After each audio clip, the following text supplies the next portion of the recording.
Hello guys, in this video I am going to show you how to add game screen settings on the PUBG Mobile application. But first I just want to mention, don't forget to subscribe to my channel, because at 10,000 subscribers I am going to show you my whole YouTube revenue statistics and growth strategy, how to make money online. Now let's jump into it. First of all, open the app on your phone and then click on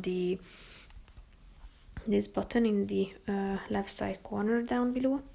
Then click on settings, tap on graphics and audio in the left side column, and then click on graphics in the upper left corner.